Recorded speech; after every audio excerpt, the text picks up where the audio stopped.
বলতে বাধ্য হচ্ছি, এই অগ্নিকাণ্ডটি কোনো ধরনের স্বাভাবিক ঘটনা নয়। এই অগ্নিকাণ্ডটি সম্পূর্ণ পরিকল্পিত উপায়ে ভারতের নরেন্দ্র মোদী এবং শেখ পরিবারের ইন্ধনে আজকের এইটা ঘটিয়েছে, এর কোনো বিকল্প নেই। আমি বাংলাদেশের পদ্মা ব্রিজ দেখতে চাই না, আমি বাংলাদেশের মেট্রো রেল দেখতে চাই না, আমি বাংলাদেশের রাস্তায় কি গর্ত হয়েছে সেটা দেখতে চাই না। 24 গণঅভ্যুত্থানের প্রথম দাবি হচ্ছে আওয়ামী লীগের দোসরদেরকে বাংলার মাটি থেকে বিতাড়িত করবেন, সেটাই হবে আপনার প্রথম কাজ। প্রিয় সহযোদ্ধা ভাইরা, দেশকে নিয়ে আজকের গভীর ষড়যন্ত্র চলছে।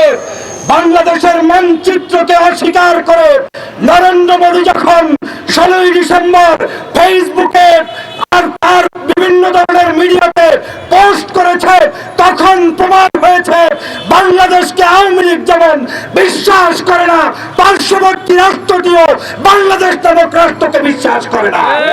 আজকের ওদের হৃদয়ে, ওদের গালের উপরে 24 গণঅভ্যুত্থান এবং বিপ্লবের মাধ্যমে চট্টোপাধ্যায় করার কারণে ওরা দিক বিদিক হয়ে এখন বাংলাদেশের বিরুদ্ধে, মানচিত্রের বিরুদ্ধে নতুন ষড়যন্ত্র শুরু করেছে।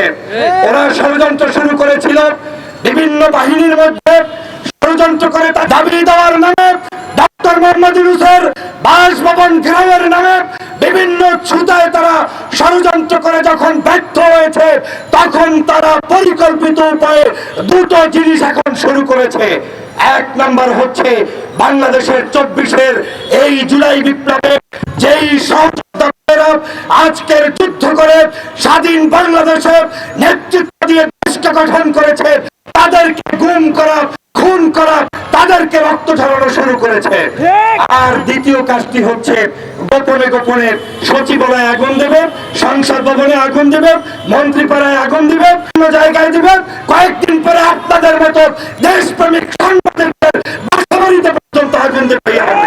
স্পষ্ট ভাষায় বলতে চাই, আপনাদেরকে আমরা বসিয়েছি বাংলাদেশকে জুলাই গণঅভ্যুত্থানকে নস্যাৎ করার জন্য নয়, বরং আপনাদেরকে বাংলাদেশের এই অবহেলিত যেই জাতিটাকে 16 বছর পর্যন্ত জুলুম করেছে, অত্যাচার করেছে, সেই শেখ হাসিনা, শেখ পরিবার, আওয়ামী লীগের প্রেতাত্মাদেরকে গুনে গুনে জাতির সামনে বিচার করার জন্য আপনাদেরকে বসানো হয়েছে।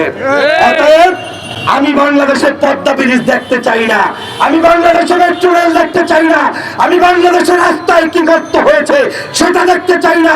24 গণঅভ্যুত্থানের প্রথম দাবি হচ্ছে আওয়ামী লীগের দোসরদেরকে বাংলার মাটি থেকে বিতাড়িত করবেন, সেটাই হবে আপনার প্রথম কাজ।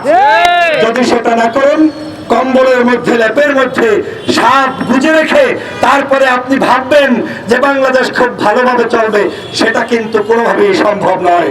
আসুন বাংলাদেশকে গঠন করতে জাতীয় ঐক্যমত তৈরি করি।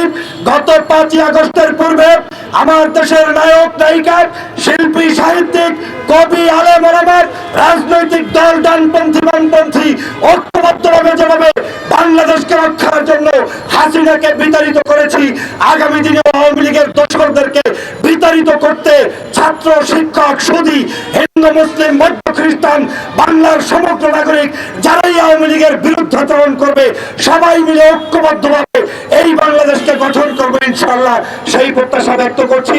এই সরকারের শুভবুদ্ধির উদয় হোক, দেশপ্রেমিক নাগরিকদের